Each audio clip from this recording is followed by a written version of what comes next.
Good evening বন্ধুরা, welcome back to my channel vibe with রূপা।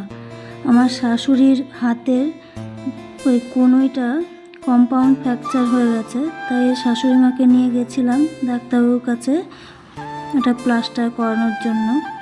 তখন শাশুড়িমার সাথে একটু কথা বলছিলাম, তারপরে এভাবেই বসেছিল। ডাক্তারবাবু এসে গেছিলেন তাড়াতাড়ি। তারপরে আমরা মার জন্য রান্না করে রেখে আমরা গেছিলাম হোটেলে খাওয়ার জন্য। আর দিদি আছে বাড়িতে, মাকে যে দেখাশোনা করে সেই মাকে খাইয়ে দেবে। তো ভিডিওটা যদি ভালো লাগে তাহলে লাইক, শেয়ার, কমেন্ট করবেন এবং ফেসবুক পেজ থেকে দেখলে দয়া করে সেটা পেজটা ফলো করে দেবেন। তো আমরা বেরিয়ে পড়ছি সেখানেই খাওয়ার জন্য হোটেলে, কারণ আমি তো রান্না করতে পারিনি, সকাল থেকে শাশুড়ি মাকে নিয়ে দৌড়ঝাঁপ করতে হয়েছে।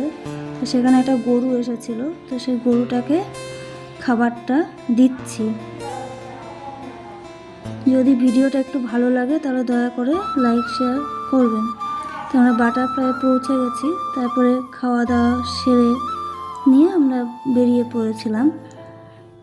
তো ভিডিওটা আমি খুব বড় করতে পারিনি, কারণ বুঝতেই পারছেন সকাল থেকে শাশুড়ি মার পেছনে একটু ব্যস্ত ছিলাম। ভালো লাগলে লাইক, শেয়ার, কমেন্ট করবেন।